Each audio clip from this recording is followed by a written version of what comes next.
South ఇండియాలోనే biggest sorry store మన Varahi silks మన విజయవాడ ఎంజీ రోడ్ లో డిసెంబర్ 4వ తారీఖున ఘన ప్రారంభం. నమస్తే, వెల్కమ్ టు సుమన్ టీవీ. నేను పద్మిని. ప్రస్తుతంతో పాటు జ్యోతిష్య రత్న, జ్యోతిష్య చక్ర వైభవ నిపుణ, ప్రముఖ ఆధ్యాత్మికవేత్త, జ్యోతిష పండితులు డాక్టర్ రాళ్లపల్లి రవికుమార్ గారు మనతో పాటు ఉన్నారు. మాట్లాడదాం. నమస్కారం అండి. నమస్కారం.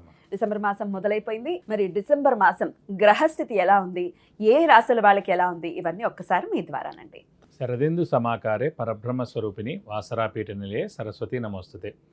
ఈ నెల అంటే డిసెంబర్ నెల ద్వాదశ రాశుల్లో నవగ్రహాలు ఎక్కడ ఉన్నాయో ముందు తెలుసుకుందాం.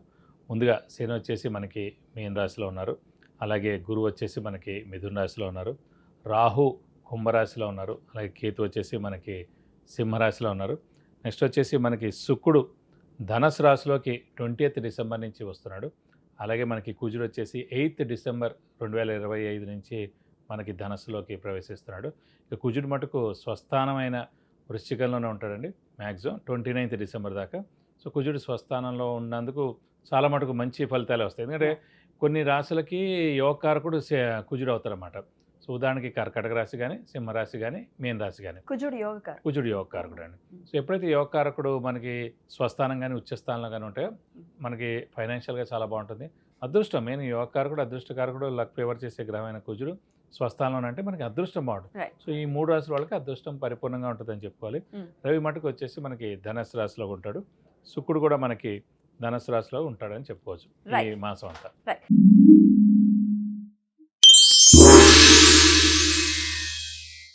ఇక మిథున రాశి వారికి డిసెంబర్ మాసం ఎలా ఉండబోతోందండి? మిథున రాశి అనగానే మనకి మెయిన్గా ఏంటంటే శని దశమ స్థానంలో ఉండడం, గురువు మటుకు రాశిలో ఉండడం, అలాగే మెయిన్గా యోగకారకుడైన శుక్రుడు కూడా 6వ స్థానంలోకి వెళ్ళిపోయాడు. ప్రస్తుతం ఏంటంటే మనకి దైవబలం తక్కువగా ఉంది, హార్డ్ వర్క్ లేదా స్మార్ట్ వర్క్ అనేది తక్కువగా ఉంది, అలాగే మెయిన్ అదృష్టం అనేది కూడా తక్కువగా ఉంది. 3 కూడా తక్కువగా ఉన్నాయి మిథున రాశి వారికి.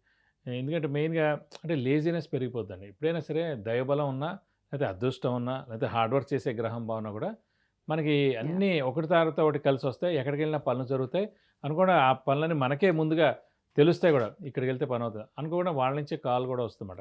ఎప్పుడైతే మనకి హార్డ్ వర్క్ అంటే రాశ్యాధిపతి అయిన బుధుడు మీకు 6th హౌస్లో ఉండిపోయాడు. అలాగే యోగకారకుడు, అదృష్టకారకుడు, లక్ ఫేవర్ చేసే గ్రహమైన శుక్రుడు వచ్చేసి 6వ స్థానంలో ఉండిపోయాడు.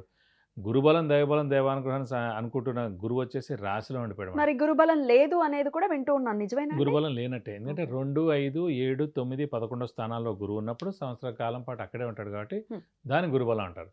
ప్రస్తుతం చూసుకుంటే రాశిలో ఉంది. అంటే గురు బలం అంటూ లేకపోవడం అంటే ఏముండదండి, కొంచెం తక్కువగా ఉండడం.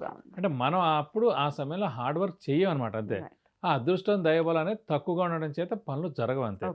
కాబట్టి మెయిన్ ఏంటంటే కొంచెం దైవబలం పెంచుకోవడం. దైవబలం పెంచుకుంటే కాస్త పర్వాలేదు. ఎందుకంటే అదృష్టాన్ని మనం తెచ్చుకోలేం, ఎలాగో దైవబలం మనం పెంచుకోవచ్చు. అలాగే హార్డ్ వర్క్, స్మార్ట్ వర్క్ కూడా మన చేతిలో ఉంది. అవి చేసుకుంటే కనుక కొంచెం మనం ముందుకు వెళ్ళొచ్చు. ఏ పరిహారాలు చేద్దాం అనేది మీరు చెప్పండి. అయినప్పటికీ ముందుగా ఆర్థికంగా ఎలా ఉంటుందో అది కూడా ఒకసారి. ఆర్థికంగా మిశ్రమంగా ఉంటుంది. ఎందుకంటే గురువే ధనకారకుడే గురువు అండి.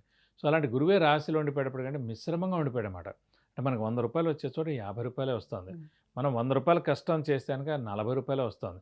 ఈ 40 ఇంటికి తెచ్చినా కూడా ఫైనల్గా మిగిలేదు మనకు 5 రూపాయలు, 10 రూపాయలు అన్నమాట. శ్రమాకాలం ధనం వ్యర్థం అయిపోతుంది అనవసరంగా మాట. కాబట్టి ఈ గురువే చాలా బాగుండాలి మెయిన్గా. సో గురువే బలంగా లేనప్పుడు మిథున రాశి వారు మెయిన్గా ఆర్థికంగా మటుకు మిశ్రమంగా ఉందని చెప్పుకోవాలి. మరి ఏ పరిహారాలు ఖచ్చితంగా వీరికి ఉపయోగపడతాయి? అంటే వీరికి ఇంకా ఫిక్స్డ్ అంటే ఈ ఏడాది అంతా మనకి ఏంటంటే గురుబలం తక్కువగా ఉంటుంది నెక్స్ట్ జూన్ దాకా. కాబట్టి ప్రతి గురువారం ఉపవాసం ఉండడం బెస్ట్. అలాగే మేధా దక్షిణామూర్తి, అలాగే మనకి మెయిన్గా దత్తాత్రేయ స్వామిని ఎక్కువగా ఆరాధిస్తే చాలా మంచిది. ప్రతిరోజు దత్తాత్రేయ స్వామి అష్టోత్తరం చదువుకుంటే చాలా మంచిది. వీలైతే ప్రతి గురువారం దత్తాత్రేయ స్వామి టెంపుల్కి వెళ్ళి 41 ప్రదక్షిణాలు చేస్తే కనుక ఎలాంటి దోషం ఉన్నా కూడా తొలగిపోతాయి. అలాగే వీలైతే ఆయనకి అర్చన కానీ అభిషేకం కానీ చేయించడం కూడా చాలా మంచిది.